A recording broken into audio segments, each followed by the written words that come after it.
value of $25,000 to $50,000. When I was personally doing this, that was the low range. When I was working with Deutsche Financial Services, which is a company, its world headquarters were here in St. Louis, and I made a presentation to them even though they already had a third-party relocation company. I'm a RE/MAX agent. I go to Deutsche Financial Services, I make the presentation. The first year was 110,000 GCI from that relationship with Debbie Slattery, who's the HR director with that company. And Enterprise Rent-A-Car, you probably heard of that, right? I made a presentation, again, as a RE/MAX agent. Even though RE/MAX offered to go in there for me and close the deal, I thought, you know, I can do this. I met with the HR. Her name was Mei Ling.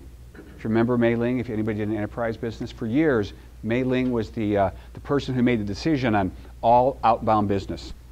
I made a presentation to her, and that, again, was a $100,000 a year account with one person. So should I have been calling on FSBOs and Phone Duty and Friends? No. Anybody else? Yeah. No, the business model was, the ownership's mentality was much better than the agent's mentality. And when I shifted it, I said, you know what? I think I can do what they do, the people that own the companies. I just need relationships. We already know that. But the relationships we're not getting are with the people that have a ton of business that could flow right to us. We're contacting our sphere of influence, and I have a feeling nobody in here is making a great living just off their SOI. The SOI has doesn't it dry up on occasion? There's no business that comes in from the SOI for some months on occasion. Doesn't it hit our financial goals? So what do? We start to prospect. Oi, you know, we do not want to go back to the prospecting river. The prospecting river is just meant for a season in our life. When you need a jolt of business or you're starting. Those are the reasons we should prospect. But not because it's the way we've always done things. And we want to see, can we get away from it? This, again, we have a different business model.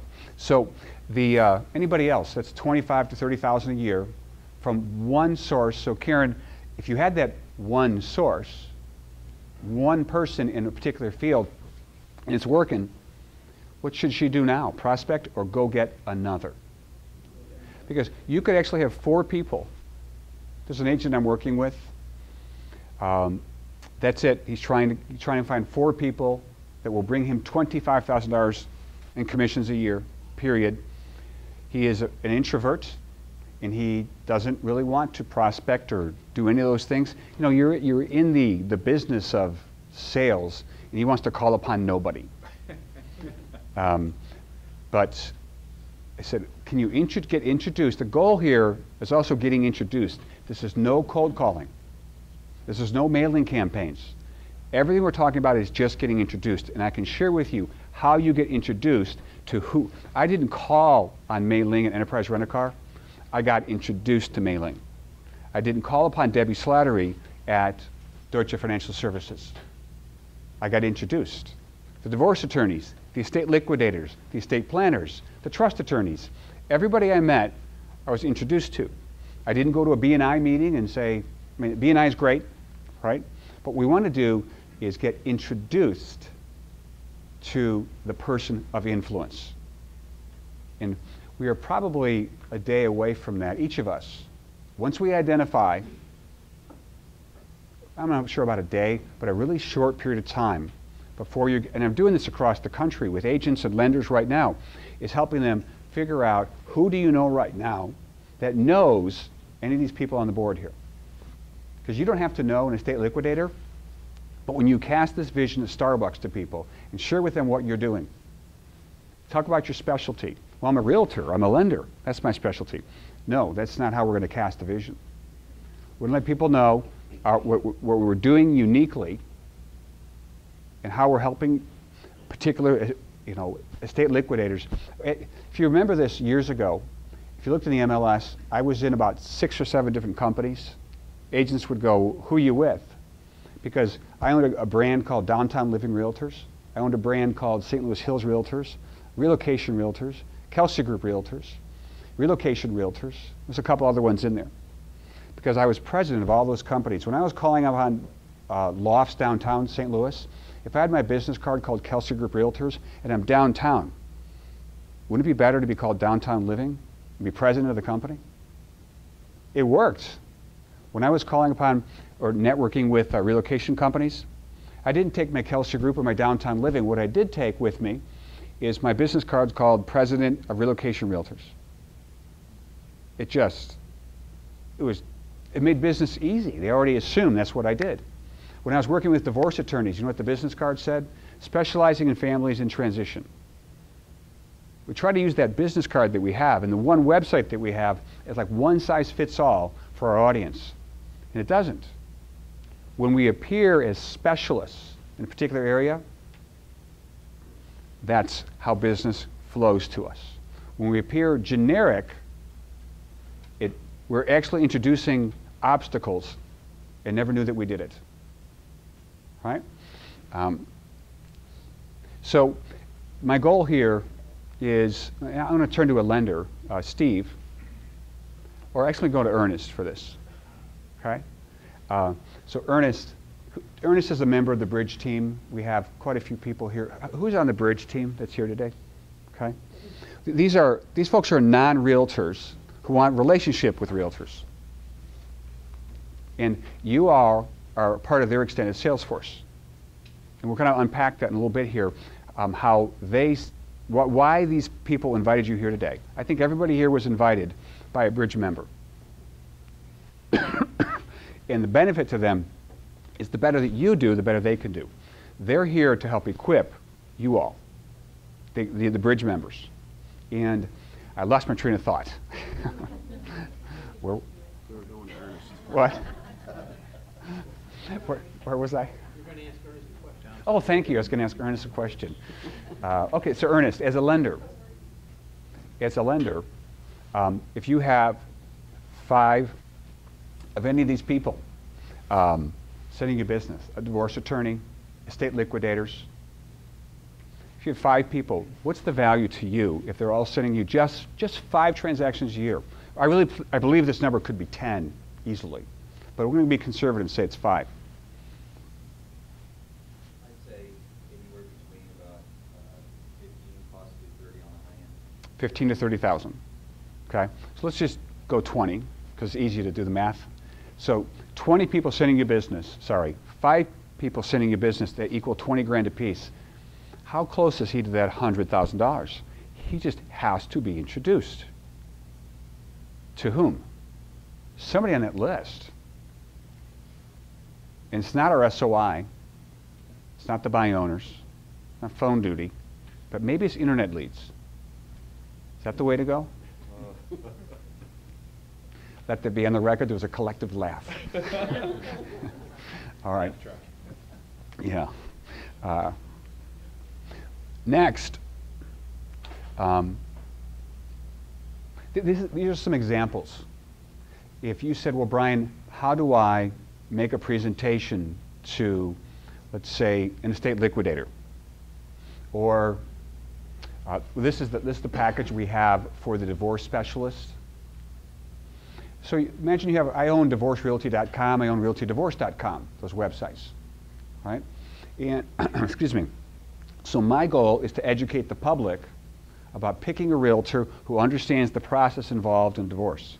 Because unfortunately, they're a bit different, divorce transactions. And so when the agents and the lenders that we're equipping across the nation, when they call upon, get introduced to, right, that's the key here, they get introduced to a divorce attorney. The party, there's 3 of us here, he's the divorce attorney, here's my friend who introduced us, we're having the meeting together. I'm in. If my friend will introduce me to the divorce attorney and he's present, I'm in. If he just says, Brian, here's the name and number, call the divorce attorney, good luck getting the meeting. But when the 3 of us can get together, I've just landed an account. You go, I need to make the presentation. What do I do at the presentation? Well, we have a 1-page bio, which you can create on your own. Right? We've got these things done. But if you said, I want to create one, it's a 1-page bio that says why you are a specialist in this particular area. And yes, you have a different business card. Why? Because it says serving families in transition. Because isn't that true, what you're doing at that point? Serving a family in transition. Same plan with working with estate liquidators. I had so much business coming in from one estate liquidator here in St. Louis. So much business, I asked her to get licensed. I said, I want to pay you, but I can't. So she got her son licensed because he was kind of between jobs, and he made a lot of money off of, his mom didn't send him the business, his mom sent me the business. But she sent so much, I said, I feel guilty. I want you to get paid on these transactions. But I made a presentation to her. I was introduced to her by a probate attorney that I was doing business with. And then she introduced me to a tremendous amount of people who had passed, somebody in the family had passed away, and she was doing the estate sale. And when I used to show up for these listing calls, the seller said, we thought you'd walk on water, the way that Cindy described you. And I was pretty much in. And Cindy would meet me at the house for the first meeting when the family from New York came in to do the estate sale. And so Cindy was there with me to meet the family. I am in at that point.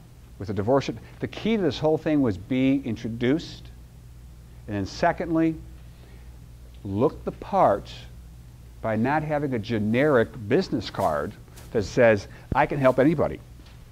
Because again, downtown living realtors was a great idea, having a different business card, because that is a special market. When we had St. Louis Hills Realty, that was kind of a special market.